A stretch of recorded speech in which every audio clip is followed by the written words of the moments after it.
설계도까지 전부 넘기십시오. 지금 유럽 방산 시장이 발칵 뒤집혔습니다. 전쟁 당시 한국의 도움으로 겨우 살아남았던 폴란드. 불과 1년 만에 406조 원이라는 자본을 앞세워 이제는 기술까지 요구하며 한국을 거세게 압박하고 나선 겁니다. 전 세계는 폴란드의 배신에 경악했습니다. 살려줬더니 뒤통수를 치는군. 하지만 설계도를 쥔 순간 폴란드는 깨달았습니다. 이건 기술이 아니라 벗어날 수 없는 종속 구조라는 걸.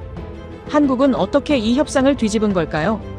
그리고 단 180일의 선택은 어떻게 한 국가의 미래를 묶는 결정적인 패착이 된 걸까요? 지금 바로 공개합니다. 어디서 듣고 계신가요? 구독과 좋아요 잊지 마세요. 안녕하세요. 저는 마렉 코발스키입니다.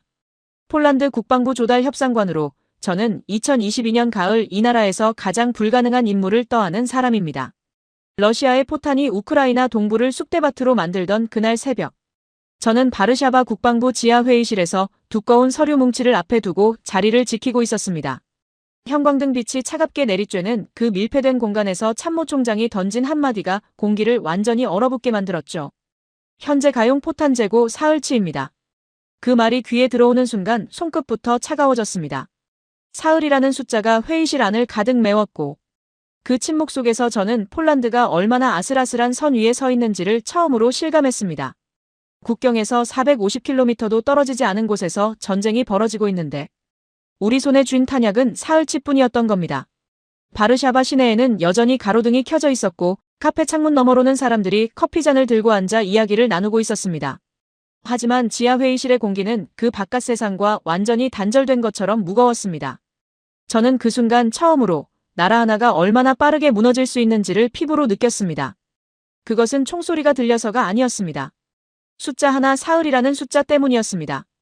전쟁은 멀리 있었지만 우리가 버틸 수 있는 시간은 코앞에 와 있었습니다. 문제는 단순히 탄약 수량만이 아니었습니다. 폴란드군의 자주포 체계는 소련시대 규격과 서방 규격이 혼재한 복잡한 구조여서 그 간극을 즉각적으로 채워줄 수 있는 공급처를 찾는 것 자체가 미로와 같은 일이었습니다. 저는 가장 먼저 독일에 연락을 넣었고 독일은 정중하게 18개월이라고 답했습니다.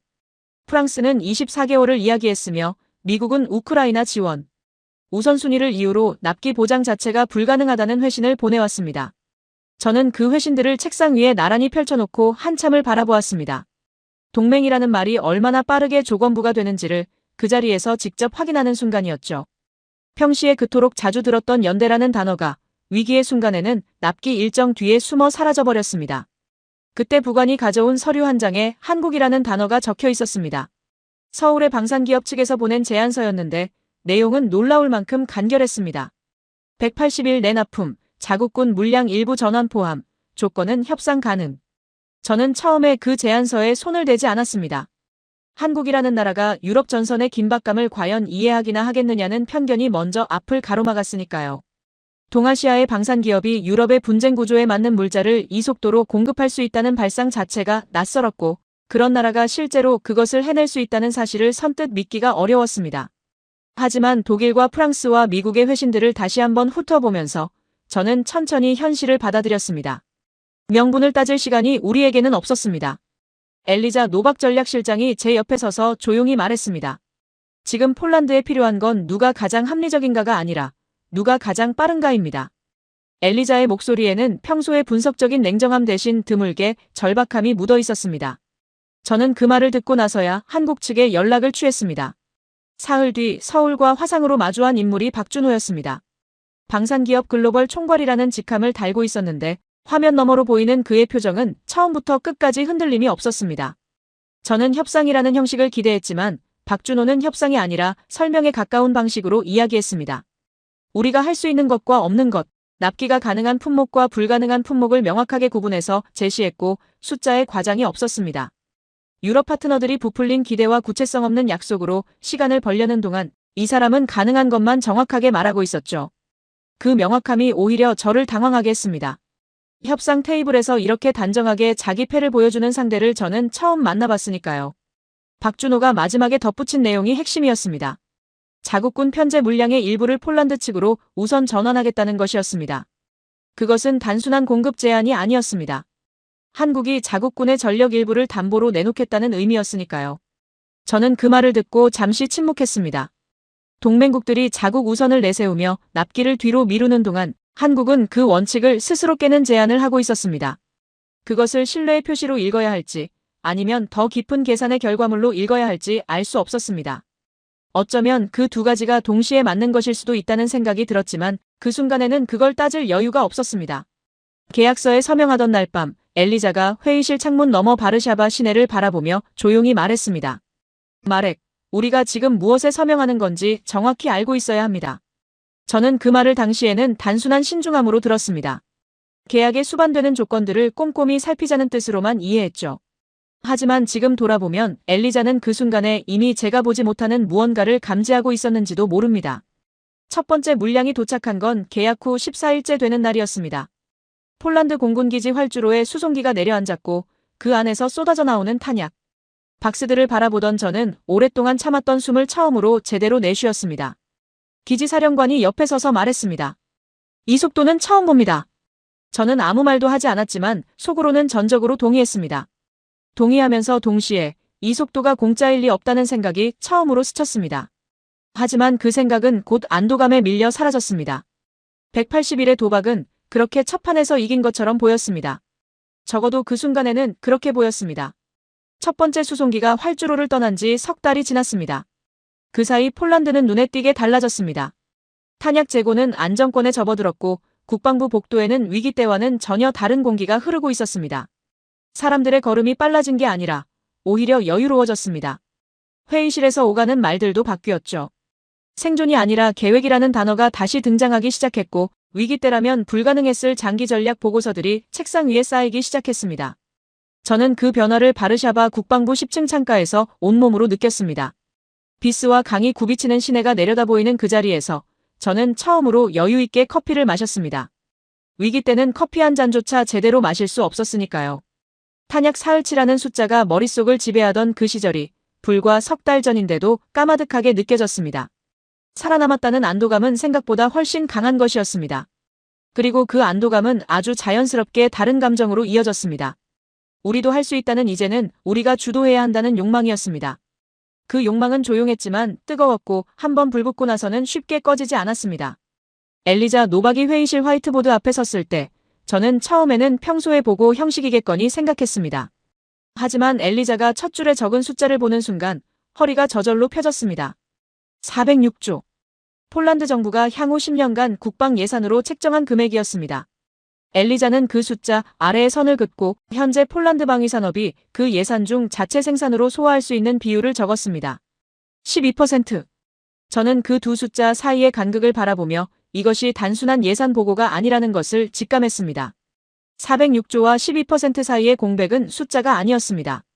그것은 폴란드가 지금껏 스스로 채우지 못한 시간이었고 우리가 반드시 되찾아야 할 무언가였습니다. 엘리자는 천천히 말했습니다. 우리는 지금 외국 무기를 사는 나라입니다. 406조를 쓰는데 그 돈의 88%가 국경 밖으로 나갑니다. 일자리도 기술도 노하우도 전부 다른 나라로 흘러가는 거죠. 이번에 한국 덕분에 살아남은 건 사실입니다. 하지만 마렉, 이 구조가 반복되면 우리는 위기 때마다 남의 손을 빌려야 합니다. 엘리자의 말투는 차분했지만 그 안에 담긴 논리는 날카로웠습니다. 저는 커피잔을 내려놓았습니다. 그리고 처음으로 이번 협상이 단순한 무기 구매 협상이 아니어야 한다는 것을 깨달았습니다. 우리가 원하는 것은 탄약이 아니라 탄약을 만드는 방법이어야 했습니다. 그 회의가 끝나고 나서부터 저의 머릿속에서 무언가가 바뀌기 시작했습니다. 한국에 대한 시선이 달라졌습니다. 위기 때는 한국이 구원자처럼 보였습니다. 납기를 맞춰주고 자국 물량까지 전환해가며 우리를 살려준 나라. 하지만 지금은 다르게 보였습니다. 406조라는 시장을 앞에 두고 한국은 그 시장의 가장 큰 수혜자가 될 수 있는 위치에 있었습니다. 그 생각이 들자 박준호의 그 차분한 표정이 다시 떠올랐습니다. 협상 테이블에서 조용히 가능한 것과 불가능한 것을 구분해서 설명하던 그 얼굴이 갑자기 전혀 다른 각도로 보이기 시작했습니다. 저 사람도 결국 이 시장을 원하는 것이라는 생각. 그 생각은 저를 불편하게 하지 않았습니다. 오히려 안심시켰습니다. 원하는 것이 있는 상대는 협상이 가능하니까요. 그리고 저는 406조를 쥐고 있었습니다. 저는 그 다음 주부터 본격적으로 움직이기 시작했습니다. 국내 방위산업 기반을 직접 점검했고 유럽 내 기술 협력 사례들을 수집했습니다. 독일이 한국의 기술 이전을 허용한 사례, 프랑스가 자국 기술의 라이선스를 조건부로 이전한 사례들을 하나하나 분석했습니다. 그리고 한 가지 결론에 도달했습니다. 우리에게 필요한 것은 무기를 사는 계약이 아니라 무기를 만드는 능력이라는 것이었습니다. 기술 이전. 그 두 글자가 제 머릿속을 가득 채우기 시작했습니다. 406조의 시장이 있는 한 어떤 방산 기업도 그 조건을 무시하지 못할 것이라고 저는 확신했습니다. 그 확신은 데이터에서 나온 것이 아니었습니다. 저 자신에 대한 믿음에서 나온 것이었죠. 지금 돌아보면 그 차이가 모든 것을 갈랐습니다. 엘리자는 며칠 뒤 제 사무실로 찾아왔습니다. 손에는 데이터가 빼곡한 보고서를 들고 있었습니다. 기술 이전 방향은 맞습니다. 하지만 방식을 잘못 선택하면 오히려 더 깊이 묶일 수 있습니다. 저는 그 말을 들으며 속으로 가볍게 흘렸습니다. 엘리자는 언제나 저보다 신중했습니다. 그 신중함이 엘리자의 강점이었지만 동시에 한계이기도 했습니다. 406조라는 숫자를 쥐고 있는 한 협상 테이블에서 우리가 주도권을 잡는 것은 당연한 수순이라고 저는 믿었습니다. 엘리자의 조심스러움이 그 순간에는 단순한 소심함으로 느껴졌습니다. 저는 보고서를 책상 한쪽으로 밀어놓았습니다. 지금 생각하면 그 동작 하나가 제가 저지른 가장 큰 실수의 시작이었습니다. 저는 다음 협상 일정을 잡으면서 처음으로 박준호를 바르샤바로 부르는 쪽으로 방향을 잡았습니다. 이전에는 우리가 서울로 갔습니다. 급했으니까요. 하지만 이번에는 달랐습니다. 우리가 원하는 자리에서 우리가 원하는 의제로 이야기해야 했습니다. 협상 장소 하나를 바꾸는 것이 그리 대단한 일처럼 보이지 않을 수 있습니다. 하지만 저는 그 선택 하나에서 이미 어떤 우위를 느끼고 있었습니다. 주도하는 쪽이 된다는 감각이었습니다. 그 감각이 얼마나 위험한 것인지를 당시에 저는 전혀 알지 못했습니다. 박준호에게 연락을 취했을 때 그는 바르샤바 일정을 흔쾌히 수락했습니다. 망설임도 없었고 조건도 달지 않았습니다. 저는 그 흔쾌한 수락을 우리가 우위에 있다는 신호로 읽었습니다. 원하는 것이 있으니까 응하는 것이라고 생각했죠. 하지만 돌이켜보면 박준호는 그 순간에도 이미 판 전체를 보고 있었을 겁니다. 우리가 무엇을 원하는지 얼마나 원하는지 그리고 그 욕망이 우리를 결국 어디로 데려갈지를 이미 계산해두고 있었을 겁니다. 이제는 우리가 만들어야 합니다. 저는 그 말을 속으로 되뇌며 바르샤바 협상 준비를 시작했습니다. 406조가 있었고 의지가 있었고 확신이 있었습니다. 그리고 그 확신이 가장 무서운 것이었다는 사실을 저는 아직 몰랐습니다. 박준호가 바르샤바에 도착한 날 하늘은 낮게 깔려 있었습니다. 11월의 폴란드 특유의 회색빛 하늘이었습니다. 저는 그날 아침 일찍 협상장에 도착해 테이블 배치를 직접 확인했습니다. 폴란드 측이 창문을 등지고 앉는 자리, 한국 측이 빛을 정면으로 받는 자리. 사소해 보이는 배치였지만 저는 그것 하나에도 의미를 담았습니다. 주도하는 쪽이 공간을 먼저 설계한다고 믿었으니까요. 그 믿음이 얼마나 유치한 것이었는지를 협상이 끝난 뒤에야 알게 됩니다. 박준호는 정시에 도착했습니다. 수행원 2명을 대동했고 얇은 서류 파일 하나만 들고 있었습니다. 저는 그 얇은 파일을 보며 속으로 안도했습니다. 우리 쪽 테이블에는 두꺼운 분석 자료와 법률 검토 보고서, 유럽 방산 협력 사례집이 가득 쌓여 있었으니까요. 준비된 쪽이 협상을 이긴다는 것이 저의 오랜 원칙이었습니다. 박준호는 자리에 앉으면서 방안을 한번 둘러보았습니다. 그 시선이 테이블 위 서류들을 스쳐 지나갔지만 표정에는 아무런 변화가 없었습니다. 그 무반응이 저를 더욱 자신있게 만들었습니다. 흔들리지 않는다는 것이 여유에서 나오는 건지 무지에서 나오는 건지 그때의 저는 구분할 생각조차 하지 않았습니다. 저는 먼저 입을 열었습니다. 이번 협상의 핵심은 기술 이전이라고 밝혔습니다. 폴란드는 단순 구매자로 남을 생각이 없으며 406조 예산을 바탕으로 자국 내 생산체계를 구축하는 것이 목표라고 설명했습니다. 그 과정에서 한국의 핵심 기술을 이전받는 것이 계약의 전제 조건이라는 점도 분명히 했습니다. 말하는 동안 저는 목소리에 힘을 실었습니다. 이 시장을 원한다면 조건을 받아들이십시오. 저는 그 문장을 며칠 전부터 준비해두었고 실제로 그대로 말했습니다. 말하는 순간 저는 그 말이 통했다고 느꼈습니다. 박준호는 제 말이 끝난 뒤 잠시 침묵했습니다. 그 침묵이 불과 몇 초였는데 저는 그것을 당황함으로 읽었습니다. 지금 생각하면 어처구니 없는 오독이었습니다. 박준호는 침착하게 말했습니다. 기술 이전은 가능합니다. 다만 범위와 방식은 협의가 필요합니다. 저는 그 대답을 듣고 내심 쾌재를 불렀습니다. 거부하지 않았다는 것, 그것만으로 충분하다고 생각했습니다. 엘리자가 제 옆에서 펜을 멈추는 것이 느껴졌습니다. 무언가를 적으려다 멈춘 것이었습니다. 저는 그 동작을 눈치챘지만 무시했습니다. 협상은 흐름을 타는 것이고 지금 흐름은 우리 쪽에 있다고 믿었으니까요. 저는 그 다음 카드를 꺼냈습니다. 독일이었습니다. 우리는 독일 방산기업과도 협의를 진행 중이라는 점을 언급했습니다. 클라우스 리히터 대표와의 예비 접촉을 이미 마쳤으며 조건에 따라 파트너를 선택할 수 있다는 점을 분명히 했습니다. 이것이 제가 준비한 가장 강력한 카드였습니다. 경쟁 구도를 만드는 것, 원하는 것이 있는 상대에게 대안이 있다는 것을 보여주는 것. 그것이 협상에서 주도권을 유지하는 방법이라고 저는 배워왔고 그대로 실행했습니다. 목소리에 여유를 담았고 시선은 박준호를 똑바로 향했습니다. 박준호는 독일 이야기를 듣고도 표정이 바뀌지 않았습니다. 오히려 조용히 고개를 끄덕이며 말했습니다. 독일은 좋은 선택지입니다. 다만 납기와 현지화 비율 측면에서 몇 가지 현실적인 부분이 있습니다. 그러면서 얇은 파일을 열었습니다. 그 안에는 독일 방산기업의 납기 이행률, 폴란드 현지화 조건 충족 사례, 그리고 기술 이전 실제 완료율에 대한 데이터가 정리되어 있었습니다. 저는 그 자료를 보는 순간 손끝이 미세하게 차가워지는 것을 느꼈습니다. 박준호는 우리가 독일 카드를 꺼낼 것을 이미 알고 있었던 겁니다. 그리고 그에 대한 답변을 이미 준비해두고 있었습니다. 얇은 파일이 얇았던 이유는 준비가 부족해서가 아니었습니다. 필요한 것만 골라 담았기 때문이었습니다. 엘리자가 자료를 받아 천천히 훑었습니다. 엘리자의 눈빛이 달라지는 것이 옆에서도 보였습니다. 하지만 저는 그 시선을 외면했습니다. 협상은 아직 끝나지 않았다고 생각했습니다. 저는 다시 한번 기술 이전의 범위를 구체적으로 요구했습니다. 설계도, 생산 공정, 핵심 부품 제조 기술까지 포함하는 완전한 이전이어야 한다고 말했습니다. 박준호는 그 요구를 받아 적으며 말했습니다. 검토하겠습니다. 협의 가능한 범위를 정리해서 다음 회의 전까지 전달드리겠습니다. 그 말은 거절이 아니었습니다. 하지만 수락도 아니었습니다. 저는 그 경계를 명확하게 인식하지 못했습니다. 거절이 아니면 전진이라고 믿었기 때문입니다. 협상이 끝나고 박준호 일행이 회의실을 나간 뒤 저는 처음으로 등받이에 몸을 기댔습니다. 잘 됐다고 생각했습니다. 거부당하지 않았고 독일 카드도 꺼냈고 기술 이전 범위도 요구했습니다. 엘리자는 창밖을 바라보고 있었습니다. 마렉, 박준호가 독일 자료를 미리 준비해왔다는 게 이상하지 않습니까? 저는 잠시 생각했다가 대답했습니다. 준비성이 좋은 사람이죠. 엘리자는 더 말하지 않았습니다.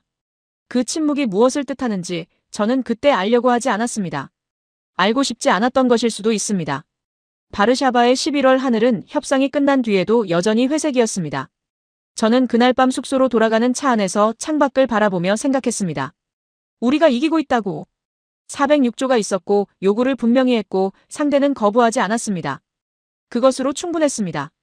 박준호가 왜 그 얇은 파일 한 권만 들고 나타났는지를 저는 그때 진지하게 생각하지 않았습니다. 준비가 부족한 것이라고 여겼습니다. 하지만 사실은 반대였습니다. 그 얇은 파일 한 권이 우리가 쌓아놓은 두꺼운 서류 더미 전체를 이미 계산하고 있었습니다. 그리고 그 계산 안에 저도 이미 포함되어 있었습니다. 한국 측에서 문서가 도착한 것은 바르샤바 협상이 끝나고 열흘 뒤였습니다. 저는 그날 아침 사무실에 들어서자마자 책상 위에 놓인 봉투를 발견했습니다. 두껍지 않았습니다. 박준호다운 방식이었죠. 봉투를 열자 협의 가능 범위 확인서라는 제목의 문서가 나왔습니다. 내용을 읽어내려가는 동안 저는 천천히 자리에 앉았습니다.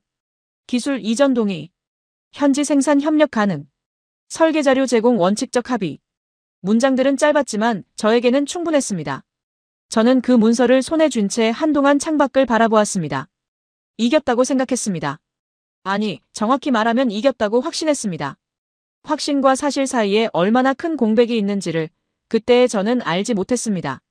엘리자에게 문서를 건넸을 때 엘리자는 한 번 읽고 다시 처음으로 돌아가 2번 읽었습니다. 그 시간이 평소보다 길었습니다. 저는 그 사이 커피를 한 잔 따랐습니다. 엘리자가 문서를 내려놓으며 말했습니다. 원칙적 합의라는 표현이 마음에 걸립니다. 저는 가볍게 대꾸했습니다. 협상 문서에서 원칙적이라는 단어는 흔합니다. 시작이 중요한 거죠. 엘리자는 더 이상 말하지 않았습니다. 저는 그것을 동의로 받아들였습니다. 그러나 지금 돌아보면 그 순간 엘리자가 멈춘 것은 동의가 아니라 포기였습니다. 말해봐야 소용없다는 판단이었죠. 그 판단이 얼마나 정확한 것이었는지를 저는 한참 뒤에야 알게 됩니다. 저는 그날 오후 국방부 장관에게 보고를 올렸습니다.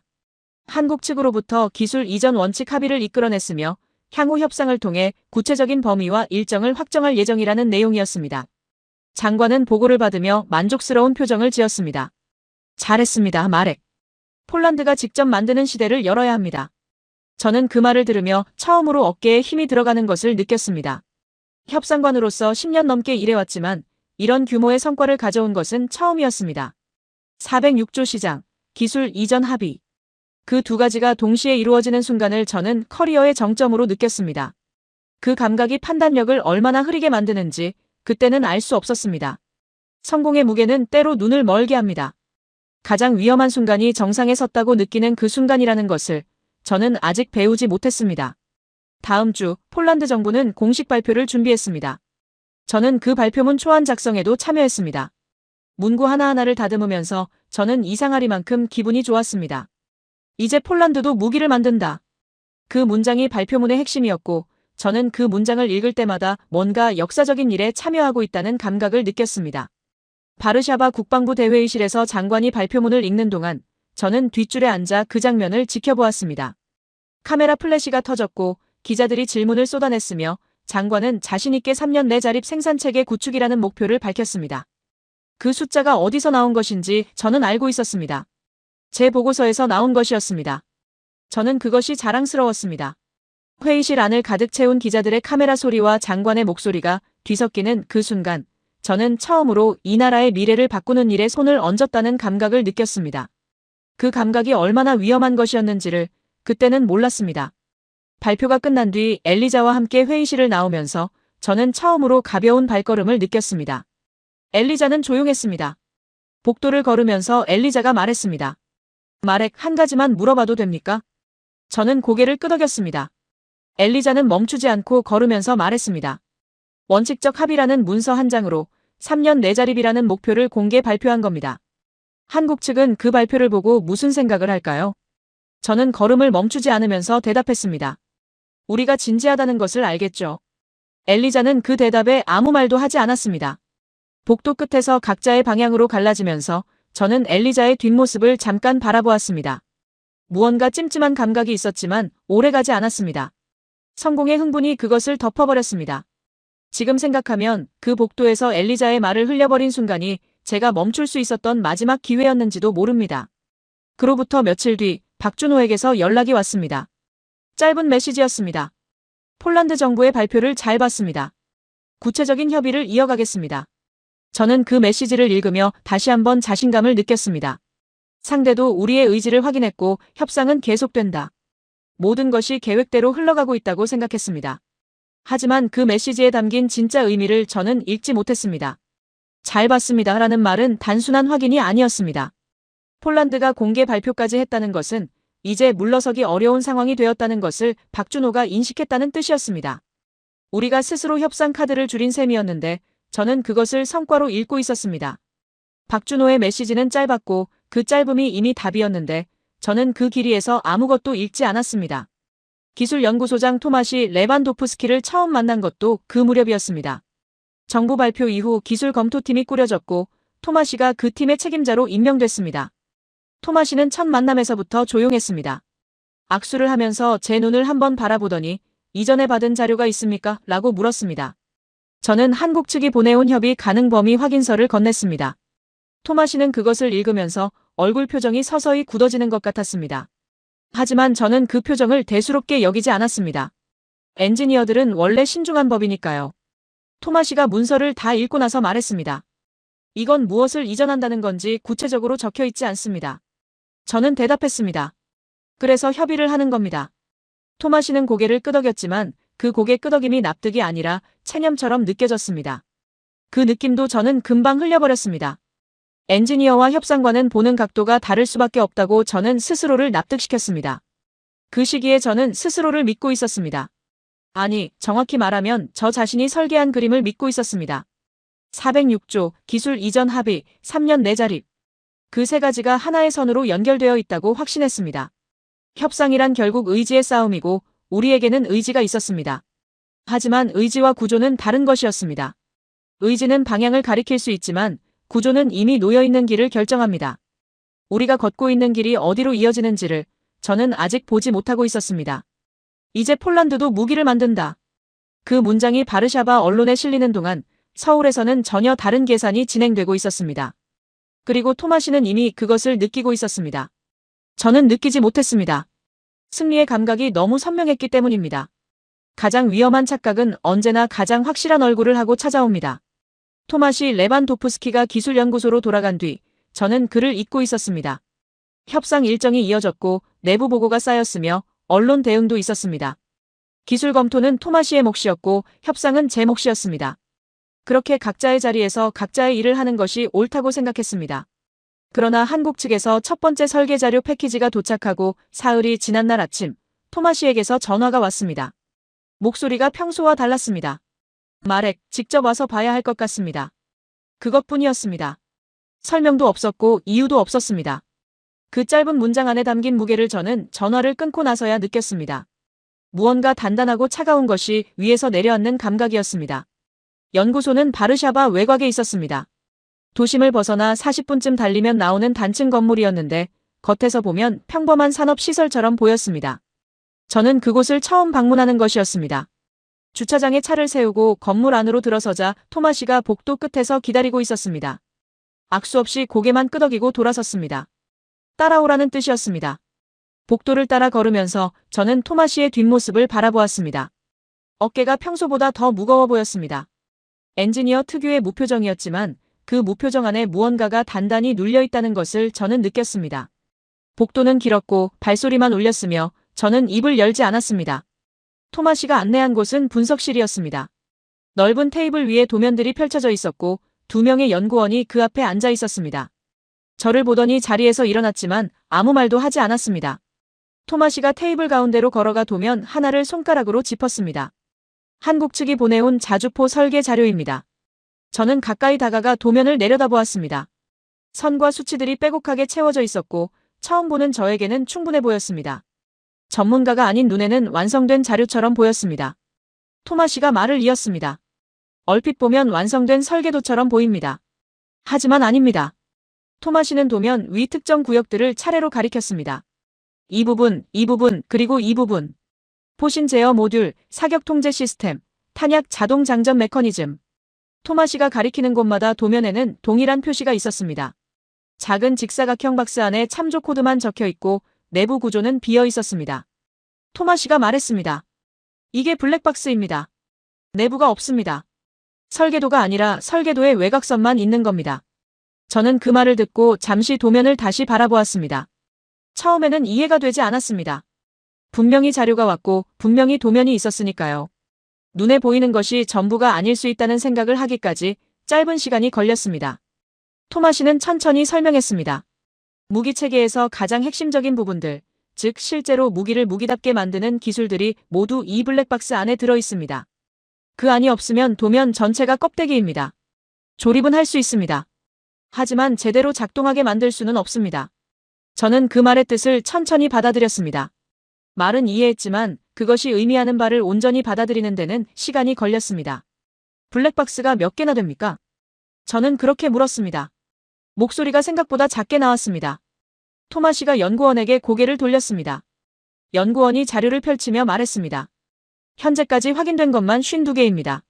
52개. 그 숫자가 분석실 공기 안에 떠 있는 것처럼 느껴졌습니다. 저는 자리에 앉았습니다. 분석실 안은 조용했고 형광등 소리만 미세하게 울렸습니다. 토마시가 의자를 끌어당겨 제 맞은편에 앉았습니다. 마렉, 이 상태로는 자립 생산이 불가능합니다. 단순 조립 공장은 만들 수 있습니다. 부품을 들여와 끼워 맞추는 작업은 할 수 있습니다. 하지만 우리가 원했던 것, 설계하고 생산하고 수출할 수 있는 능력은 이 블랙박스들이 열리지 않는 한 불가능합니다. 저는 그 말을 들으면서 창문 밖을 바라보았습니다. 연구소 바깥에는 11월의 들판이 펼쳐져 있었고 바람에 마른 풀들이 느리게 흔들리고 있었습니다. 그 풍경이 이상하게 또렷하게 기억납니다. 사람은 충격을 받을 때 엉뚱한 것을 기억합니다. 저는 천천히 생각을 정리하려고 했습니다. 합의 문서에는 설계 자료 제공이라고 적혀 있었습니다. 한국 측은 설계 자료를 보냈습니다. 형식적으로는 약속을 지킨 겁니다. 하지만 그 자료 안에 핵심이 빠져 있었습니다. 토마시가 제 생각을 읽은 것처럼 말했습니다. 그들은 거짓말을 한 게 아닙니다. 설계 자료를 줬습니다.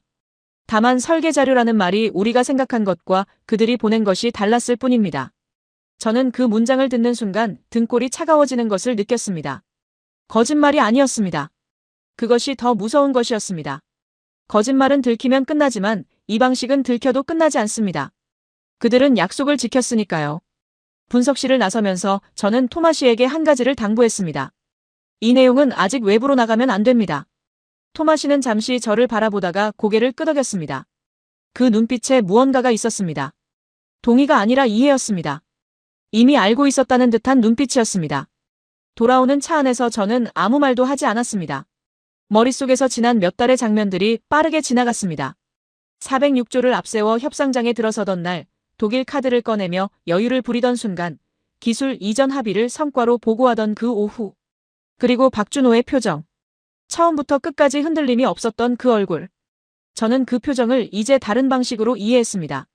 그는 우리가 무엇을 요구하는지 알고 있었고, 무엇을 주면 되는지도 알고 있었습니다. 그리고 무엇을 주지 않아도 되는지 역시 처음부터 알고 있었습니다. 이건 설계도가 아니라 껍데기입니다. 토마시의 목소리가 귓속에서 다시 울렸습니다. 바르샤바로 돌아오는 내내 저는 그 말을 지울 수가 없었습니다. 엘리자에게 전화를 한 것은 연구소를 떠난 직후였습니다. 엘리자는 바로 받았습니다. 저는 분석실에서 들은 내용을 간략하게 전달했습니다. 블랙박스 52개, 핵심 기술 부재. 전화기 너머로 잠시 침묵이 흘렀습니다. 엘리자가 말했습니다. 원칙적 합의라는 표현이 마음에 걸린다고 했을 때 말액이 흘려들었다는 거 기억합니까? 저는 대답하지 않았습니다. 엘리자는 계속했습니다. 설계 자료라는 단어의 정의를 우리가 먼저 확정하지 않았습니다. 범위를 특정하지 않은 채 합의라는 단어만 받아온 겁니다. 저는 그 말을 들으며 핸들을 더 꽉 쥐었습니다. 엘리자의 말은 비난이 아니었습니다. 사실이었습니다. 그것이 더 아팠습니다. 전화를 끊고 난 뒤 저는 처음으로 이 상황 전체를 다시 바라보았습니다. 우리가 406조를 앞세우는 동안 박준호는 계약의 언어를 설계하고 있었습니다. 우리가 독일 카드를 꺼내는 동안 박준호는 그 카드의 유효기간을 계산하고 있었습니다. 우리가 기술 이전을 요구하는 동안 박준호는 기술 이전의 범위를 조용히 한정짓고 있었습니다. 그리고 우리가 승리를 자축하는 동안 52개의 블랙박스가 조용히 도면 안에 자리를 잡고 있었습니다. 저는 창밖으로 바르샤바의 외곽 풍경이 스쳐 지나가는 것을 바라보았습니다. 도시는 여전히 그 자리에 있었고 아무것도 변하지 않은 것처럼 보였습니다. 하지만 제 머릿속에서는 지난 몇 달의 모든 장면이 전혀 다른 의미로 다시 배열되고 있었습니다. 바르샤바로 돌아온 다음 날 아침, 저는 엘리자를 사무실로 불렀습니다. 토마시의 보고 이후 처음으로 두 사람이 마주 앉는 자리였습니다. 엘리자는 미리 준비한 듯 두꺼운 파일을 들고 왔습니다. 계약서 원본이었습니다. 저는 그것을 보는 순간 묘한 감각을 느꼈습니다. 협상 과정에서 수십 번은 들여다봤던 문서였는데 그날은 처음 보는 것처럼 낯설었습니다. 엘리자가 파일을 테이블 위에 내려놓으며 말했습니다. 처음부터 다시 읽어야 합니다. 이번에는 우리가 원하는 것을 찾으려는 눈이 아니라 우리에게 불리한 것을 찾으려는 눈으로. 저는 고개를 끄덕였습니다. 엘리자가 첫 번째 항목을 짚었습니다. 로열티 조항이었습니다. 폴란드가 현지 생산을 통해 완성한 무기체계 한 기당 일정 비율의 로열티를 한국 측에 지불한다는 내용이었습니다. 저는 협상 당시 그 항목을 읽었습니다. 하지만 그때는 기술 이전을 받는 대가로 당연한 조건이라고 생각했습니다. 엘리자가 계산기를 꺼냈습니다. 3년 내 자립 생산이라는 목표대로 연간 생산량을 가정하고 로열티 비율을 곱했습니다. 그 숫자가 나오는 순간 저는 잠시 말을 잃었습니다. 우리가 만들면 만들수록 한국 측에 지불하는 금액이 늘어나는 구조였습니다. 생산이 늘어날수록 종속이 깊어지는 것이었습니다. 엘리자는 멈추지 않았습니다. 다음 항목은 수출 통제 조항이었습니다. 폴란드가 현지 생산한 무기 체계를 제3국에 수출하려면 한국 측의 사전 동의가 필요하다는 내용이었습니다. 저는 그 항목도 협상 당시 읽었습니다. 기술 보호를 위한 일반적인 조건이라고 생각했죠. 하지만 엘리자가 그 조항 아래에 줄을 긋고 말했습니다.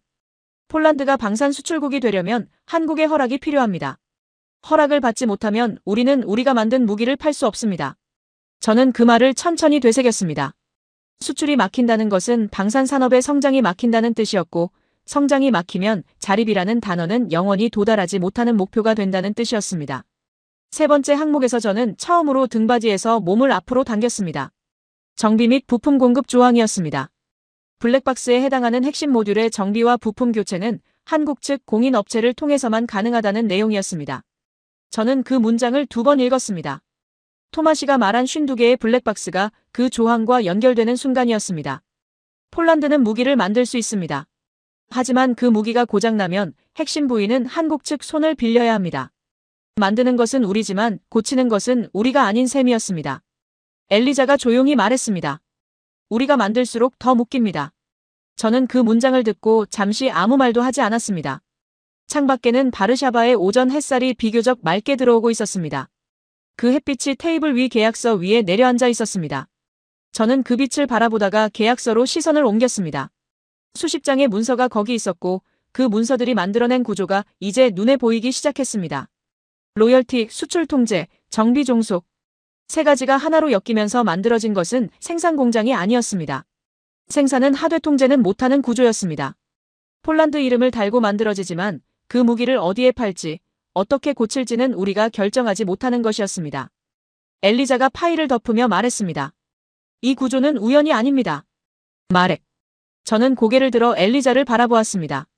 엘리자의 눈빛은 분노가 아니었습니다. 그보다 더 깊은 무언가가 있었습니다. 인정이었습니다. 이미 오래전부터 알고 있었지만 이제는 피할 수 없다는 인정. 저는 그 눈빛을 마주하면서 처음으로 제가 어디에 서 있는지를 실감했습니다. 협상장에서 저는 스스로 주도자라고 생각했습니다. 하지만 실제로는 이미 설계된 구조 안에서 움직이고 있었던 겁니다. 박준호가 처음부터 끝까지 차분했던 이유가 거기 있었습니다. 싸울 필요가 없었던 겁니다. 판이 이미 만들어져 있었으니까요. 저는 엘리자에게 물었습니다. 빠져나올 수 있습니까? 엘리자는 잠시 창밖을 바라보다가 대답했습니다. 계약 해지 조항이 있습니다. 하지만 위약금이 현실적으로 감당하기 어려운 수준입니다. 그리고 해지를 한다고 해도 이미 설치된 생산 라인과 훈련된 인력과 발표된 자립 계획을 어떻게 할 건지가 남습니다. 저는 그 말을 들으며 눈을 감았습니다. 빠져나오는 비용이 머물러 있는 비용보다 더 크다는 것. 그것이 이 구조의 핵심이었습니다. 들어오기는 쉽게 만들고 나가기는 어렵게 만드는 것. 그리고 그 입구는 위기의 순간에 열려 있었습니다. 탄약 사흘치라는 숫자가 모든 것을 허물어뜨린 그 순간에 저는 자리에서 일어나 창가로 걸어갔습니다. 비스와 강이 보이는 창문 앞에 서서 저는 한동안 강을 바라보았습니다. 강은 느리게 흐르고 있었습니다. 겨울이 가까워진 탓에 물빛이 어두웠습니다. 엘리자가 뒤에서 말했습니다. 지금 당장 결정해야 하는 건 아닙니다. 하지만 다음 단계로 넘어가기 전에 우리가 무엇 안에 있는지는 알고 있어야 합니다. 저는 그 말에 대답하지 않았습니다. 대답할 말이 없었습니다. 알고 있어야 한다는 그 말이 이미 늦었다는 말처럼 들렸기 때문입니다. 우리는 이미 그 안에 있었습니다. 들어온 문은 닫혀 있었고 나가는 문은 처음부터 없었습니다. 강은 계속 흘렀고 저는 계속 서 있었습니다. 그날 이후 며칠 동안 저는 계약서를 반복해서 읽었습니다. 읽을 때마다 새로운 것이 보였습니다. 처음에는 그냥 지나쳤던 문장들이 이제는 다르게 읽혔습니다. 가령 기술 지원 의무라는 항목이 있었습니다. 한국 측은 블랙박스 모듈에 대한 기술 지원을 제공할 의무가 있다는 내용이었습니다. 처음에는 우리에게 유리한 조항처럼 보였습니다. 하지만 다시 읽으면 달랐습니다. 기술 지원을 받아야 한다는 것은 기술 지원 없이는 작동할 수 없다는 뜻이었습니다. 의무라는 단어가 도움이 아니라 종속을 포장하고 있었습니다. 저는 그 문장 위에 연필로 선을 그었습니다. 그리고 그 옆에 작게 적었습니다. 도움인가 족쇄인가. 엘리자는 그 무렵 별도로 비용 구조 분석을 진행하고 있었습니다. 며칠 뒤 가져온 자료는 단순하지만 명확했습니다. 폴란드가 계획대로 생산을 늘릴 경우 10년 뒤 누적 로열티 지급액이 초기 구매 계약 금액을 초과한다는 내용이었습니다. 저는 그 수치를 보며 한동안 말을 하지 못했습니다. 처음에 한국 덕분에 살아남았을 때 우리는 구원자에게 빚을 졌다고 생각했습니다. 하지만 이 구조는 그 빚이 줄어드는 것이 아니라 우리가 성장할수록 오히려 늘어나도록 설계되어 있었습니다. 살아남은 대가가 이렇게 긴 그림자를 들이우고 있었습니다. 저는 그날 오후 오랫동안 혼자 사무실에 앉아 있었습니다. 해가 기울면서 창으로 들어오던 빛이 사라졌고 사무실이 어두워졌지만 불을 켜지 않았습니다. 박준호가 처음 화상으로 나타나던 순간이 떠올랐습니다. 조용하고 명확하고 과장이 없었습니다. 저는 그 태도를 정직하다고 읽었습니다. 지금은 다르게 읽힙니다. 정직한 것이 아니라 이미 다 계산된 것이었습니다. 싸울 필요가 없는 사람은 싸우지 않습니다. 화낼 필요가 없는 사람은 화내지 않습니다. 박준호는 처음부터 끝까지 차분했습니다. 그 차분함이 자신감이 아니라 확신에서 나온 것이었다는 걸 저는 이제 알았습니다. 판이 이미 설계되어 있을 때 게임은 시작 전에 끝나 있습니다. 엘리자가 퇴근하기 직전 사무실 문을 두드렸습니다. 어두운 사무실 안에서 제가 앉아 있는 것을 보더니 잠시 멈췄습니다. 불도 안 켜셨네요. 엘리자가 조용히 말했습니다. 저는 대답 대신 자리에서 일어나 불을 켰습니다.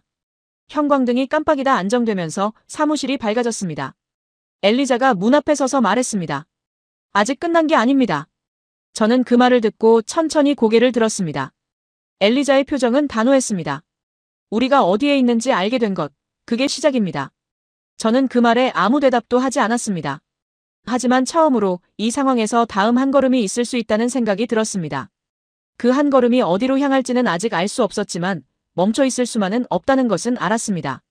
베를린으로 출발하기 전날 밤, 저는 짐을 싸면서 이상하리만큼 손이 느렸습니다. 평소라면 10분이면 끝날 일이었는데 그날은 셔츠 하나를 접고 가방 안에 넣는데 한참이 걸렸습니다. 머릿속에서 계속 무언가가 돌아가고 있었기 때문입니다. 클라우스 리히터를 만나러 간다는 사실이, 이전에 박준호를 압박하기 위해 꺼냈던 독일 카드가 이제 진짜 선택지가 되어야 한다는 사실이 저를 불편하게 만들고 있었습니다. 협상장에서 카드로 꺼냈을 때와 실제로 그 카드를 쥐고 대안을 찾아야 할 때는 전혀 다른 무게였습니다. 저는 가방을 닫으며 생각했습니다. 이번에는 이겨야 한다고. 하지만 그 생각이 스스로에게 하는 다짐인지 아니면 스스로를 설득하는 것인지 알 수 없었습니다.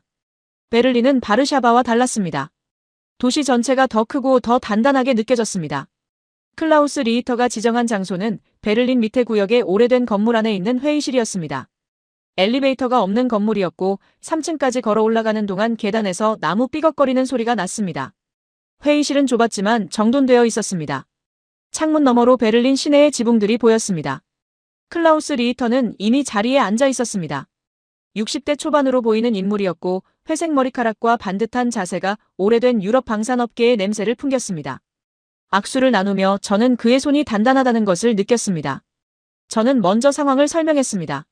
한국 측과의 기술 이전 협상에서 핵심 기술이 블랙박스 형태로 봉인되어 있다는 것, 로열티와 수출 통제 조항이 자립을 구조적으로 막고 있다는 것. 클라우스 리히터는 제 말을 끊지 않고 끝까지 들었습니다. 저는 그 경청을 희망의 신호로 읽었습니다. 말을 마치고 나서 저는 기다렸습니다. 리히터가 천천히 입을 열었습니다. 어렵지 않게 충분히 이해합니다. 폴란드가 원하는 것이 무엇인지도 알고 현재 처한 구조가 어떤 것인지도 알고 있습니다. 저는 그 말을 듣고 자세를 고쳐 앉았습니다. 하지만 다음 문장이 나오기까지 리히터는 잠시 창밖을 바라보았습니다. 그 시선이 향하는 곳에서 저는 이미 무언가를 느꼈습니다. 리히터가 말했습니다. 우리도 기술 이전에는 한계가 있습니다. 독일 방산 기술의 핵심은 수출 통제 규정의 적용을 받습니다. 나토 동맹국이라 하더라도 전략 기술의 이전은 별도의 승인 절차가 필요합니다. 그 절차가 얼마나 걸리는지는 예측하기 어렵습니다. 저는 그 말을 들으며 속으로 긴 한숨을 참았습니다. 승인 절차. 예측하기 어렵다. 그 두 가지가 뜻하는 것은 하나였습니다. 지금 당장은 안 된다는 것이었습니다. 저는 다시 물었습니다. 범위를 좁히면 가능합니까? 리히터가 대답했습니다. 범위를 좁히면 폴란드가 원하는 자립과는 거리가 생깁니다. 저는 그 말 앞에서 할 말을 찾지 못했습니다. 리히터는 커피잔을 들며 덧붙였습니다. 솔직하게 말씀드리겠습니다. 독일 기업 입장에서도 폴란드 시장은 중요합니다. 하지만 한국이 이미 납품 이력을 쌓고 기술 이전 합의까지 완료한 상황에서 우리가 뒤늦게 들어가는 것은 쉽지 않습니다. 그리고 설령 들어간다 해도 우리가 줄 수 있는 것의 한계는 한국과 크게 다르지 않을 겁니다. 저는 그 말을 듣는 동안 시선을 창밖으로 돌렸습니다. 베를린의 지붕들이 보였습니다. 겨울 햇살이 그 위에 낮게 깔려 있었습니다. 리히터의 말은 완곡했지만 명확했습니다. 독일도 핵심 기술은 주지 않는다. 그리고 지금 상황에서 들어올 자리도 없다. 회의가 끝나고 리히터와 악수를 나눌 때 저는 그의 표정에서 동정 비슷한 것을 읽었습니다. 동정이 불쾌했습니다. 자신이 무너지는 것을 상대가 알고 있다는 것은 그 자체로 또 다른 굴욕이었습니다. 건물을 나오면서 계단을 내려가는 동안 저는 아무 생각도 하지 않으려 했습니다. 하지만 생각은 멈추지 않았습니다. 독일 카드. 저는 그것을 박준호를 압박하기 위해 꺼냈고 실제로 박준호는 흔들리지 않았습니다. 그리고 이제 그 카드의 실체를 직접 확인하러 왔더니 카드 안에는 아무것도 없었습니다. 처음부터 빈 카드였습니다. 저는 베를린 거리로 나서면서 찬바람을 맞았습니다. 외투 안으로 파고드는 바람이 차가웠습니다. 공항으로 가는 택시 안에서 엘리자에게 전화를 했습니다. 짧게 전달했습니다. 독일은 안 됩니다. 엘리자는 잠시 침묵했다가 말했습니다. 예상했습니다. 저는 그 대답이 싫었습니다. 예상했다는 말이 이미 알고 있었다는 뜻이고 이미 알고 있었다는 것은 저만 몰랐다는 뜻이었으니까요. 저는 전화를 끊고 창밖을 바라보았습니다. 베를린 외곽의 도로가 빠르게 뒤로 흘러갔습니다. 우리에게 선택지가 없었습니다. 그 말이 이제 추상적인 가능성이 아니라 구체적인 사실로 자리를 잡았습니다. 한국 구조 안에 머물거나 아니면 아무것도 없는 밖으로 나가거나 두 가지뿐이었습니다. 그리고 밖에 아무것도 없다는 것을 저는 베를린에서 직접 확인하고 돌아가는 중이었습니다. 바르샤바행 비행기가 이륙하면서 베를린의 불빛이 아래로 멀어졌습니다. 저는 좌석에 등을 기대고 눈을 감았습니다. 피곤했습니다. 몸이 피곤한 게 아니라 무언가를 계속 붙잡으려고 했던 그 힘이 빠지는 피곤함이었습니다. 우리에게 선택지가 없었습니다. 그 문장이 눈을 감은 채로도 또렷하게 떠올랐습니다. 선택지가 없는 협상은 협상이 아닙니다. 그것은 수용입니다. 저는 이제 그 수용 앞에 서 있었습니다. 서울로 향해야 한다는 것을 알면서도 비행기가 바르샤바에 닿는 그 순간까지 저는 눈을 떼지 않았습니다. 바르샤바에 도착한 다음 날, 저는 엘리자와 마주 앉았습니다. 긴 설명이 필요하지 않았습니다. 독일 측의 입장, 기술 이전 불가, 승인 절차 문제. 엘리자는 메모를 하지 않았습니다. 이미 예상한 내용이었기 때문이었습니다. 저는 커피를 마시다가 잔을 내려놓으며 물었습니다. 그러면 우리가 할 수 있는 것이 뭐가 남습니까? 엘리자가 대답했습니다.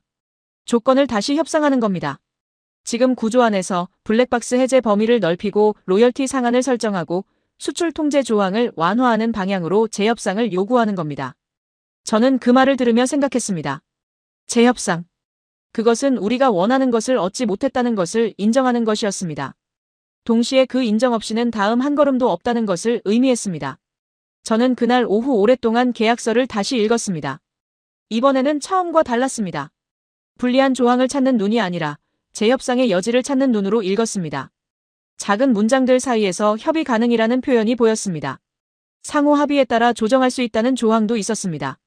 저는 그 문장들에 하나씩 표시를 했습니다. 완벽하지 않았습니다. 하지만 완전히 닫혀있지도 않았습니다. 틈이 있었습니다. 작은 틈이었지만 없는 것보다는 나았습니다. 저는 그 틈을 보면서 처음으로 다음 단계를 생각했습니다. 베를린에서 돌아온 뒤 처음으로 포기가 아닌 방향으로 머릿속이 움직이기 시작했습니다. 서울로 가야 했습니다. 이번에는 카드를 들고 가는 것이 아니라 현실을 들고 가야 했습니다. 엘리자가 퇴근하면서 사무실 문 앞에서 말했습니다. 마렉, 이번에는 이기려고 가지 마십시오. 저는 그 말을 듣고 잠시 엘리자를 바라보았습니다. 엘리자는 더 설명하지 않았습니다. 문을 닫고 나갔습니다. 저는 혼자 사무실에 남아 그 말을 되새겼습니다. 이기려고 가지 마십시오. 협상관으로 살아온 시간 동안 저는 항상 이기는 것을 목표로 했습니다. 하지만 지금 이 상황에서 이긴다는 것이 무엇을 의미하는지 저는 아직 알 수 없었습니다. 창밖 바르샤바는 어둠 속에 조용했습니다. 서울행 비행기편을 예약해야 했습니다. 서울은 처음 왔을 때와 달랐습니다. 2년 전 처음 박준호와 화상으로 연결했던 그 시절, 서울은 저에게 그저 멀리 있는 공급처였습니다. 동아시아의 어느 도시, 무기를 빠르게 만들어주는 나라의 수도. 하지만 이번에 인천공항에 내려서 도심으로 향하는 차 안에서 바라본 서울은 달랐습니다. 고속도로 양쪽으로 공장들이 보였고 도로 위에는 대형 트럭들이 규칙적으로 달리고 있었습니다. 도시 전체가 무언가를 계속 만들어내고 있다는 인상을 주었습니다. 저는 그 풍경을 바라보면서 이상하게 작아지는 감각을 느꼈습니다. 위축이었습니다. 협상관으로 살면서 처음 느끼는 종류의 감각이었습니다. 박준호는 이번에도 정시에 나타났습니다. 장소는 서울 도심의 회의실이었는데 바르샤바와 달리 조용하고 넓었습니다. 창밖으로 한강이 보였습니다. 강이 넓었습니다. 박준호는 자리에 앉으며 가볍게 말했습니다. 멀리 오셨습니다. 저는 그 인사에 미소로 답했지만 속으로는 그 말이 단순한 인사가 아닐 수도 있다는 생각이 들었습니다. 멀리서 왔다는 것. 그것은 우리가 이 자리에 오기 위해 얼마나 긴 길을 돌아왔는지를 함축하고 있었습니다. 저는 그 생각을 흘려버리고 자리에 앉았습니다. 저는 이번에는 카드를 꺼내지 않았습니다. 독일도 없었고 406조도 전면에 내세우지 않았습니다. 엘리자의 말이 머릿속에 있었습니다. 이기려고 가지 마십시오. 저는 대신 현실을 꺼냈습니다. 블랙박스 52개의 존재, 로열티 구조가 만들어내는 누적 비용, 수출 통제 조항이 폴란드 방산 산업의 성장을 막는 구조. 하나씩 천천히 말했습니다. 박준호는 제 말을 끊지 않았습니다. 표정도 바뀌지 않았습니다. 저는 말을 마치고 나서 처음으로 침묵을 먼저 깼습니다. 우리는 이 구조 안에서 성장할 수 없습니다. 그것만은 분명합니다. 박준호가 고개를 끄덕였습니다. 그 고개 끄덕임의 의미를 저는 이번에는 서두르지 않고 기다렸습니다. 박준호가 말했습니다. 마렉, 저는 처음부터 폴란드가 완전한 자립을 원한다는 것을 알고 있었습니다. 그리고 그것이 즉시 가능하지 않다는 것도 알고 있었습니다. 기술이라는 것은 주는 것이 아니라 함께 쌓는 겁니다. 우리도 처음에는 아무것도 없었습니다. 저는 그 말을 들으며 창밖 한강을 바라보았습니다. 강은 느리게 흐르고 있었습니다. 박준호가 계속했습니다. 블랙박스 52개 중에서 협의 가능한 범위가 있습니다. 당장 전부를 열 수는 없지만 단계적으로 접근하는 방식은 가능합니다. 로열티 상한도 생산 규모에 따라 조정하는 조항을 추가하는 것을 검토할 수 있습니다. 저는 그 말을 들으며 받아 적었습니다. 이번에는 서두르지 않았습니다. 협상은 이틀에 걸쳐 진행됐습니다. 첫날은 문제를 확인하는 데 썼고 둘째 날은 조건을 조정하는 데 썼습니다. 블랙박스 52개 중 18개에 대해 단계적 공개 일정을 합의했습니다. 로열티에는 생산 규모별 상한선이 붙었습니다. 수출 통제 조항은 완전히 사라지지는 않았지만 특정 지역과 품목에 한해 사전 동의 없이 수출할 수 있는 예외 조항이 추가됐습니다. 완전한 승리가 아니었습니다. 하지만 완전한 패배도 아니었습니다. 저는 그 사이 어딘가에 있었습니다. 처음 협상을 시작할 때 기대했던 자리와는 달랐지만 베를린에서 돌아온 직후 예상했던 자리보다는 나았습니다. 최종 계약서에 서명하던 날 박준호와 저는 나란히 앉아 문서에 이름을 적었습니다. 박준호의 서명은 빠르고 깔끔했습니다. 저의 서명은 조금 느렸습니다. 펜이 종이 위를 움직이는 그 몇 초 동안 저는 지난 2년의 시간을 한꺼번에 떠올렸습니다. 탄약 사흘치라는 숫자가 회의실을 가득 채우던 새벽 한국 제안서를 처음 받아들고 편견과 싸우던 순간 바르샤바 협상장에서 독일 카드를 꺼내며 여유를 부리던 날 토마시가 블랙박스라는 단어를 처음 입에 올리던 연구소 분석실 베를린의 계단에서 들려오던 나무 삐걱거리는 소리. 그 장면들이 선명하게 지나갔습니다. 서명이 끝났습니다. 박준호가 계약서를 정리하면서 말했습니다. 이제 시작입니다. 저는 그 말을 듣고 잠시 생각했습니다. 시작이라는 말이 어떤 뜻인지 이제는 다르게 들렸습니다. 처음에 이 협상을 시작할 때 저는 기술 이전의 시작을 기대했습니다. 폴란드가 직접 만드는 미래의 시작. 하지만 지금 박준호가 말하는 시작은 달랐습니다.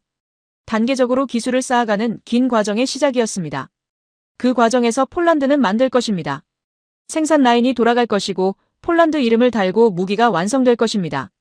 하지만 그 무기의 심장 안에는 여전히 열리지 않은 블랙박스들이 남아있을 것입니다. 우리가 만들지만 통제하지 못하는 부분들이 있다는 것을 저는 이제 알고 있었습니다. 서울을 떠나는 날 아침, 인천공항 탑승 게이트 앞에 앉아 저는 바르샤바에 전화를 했습니다. 엘리자가 받았습니다. 저는 결과를 간략하게 전달했습니다.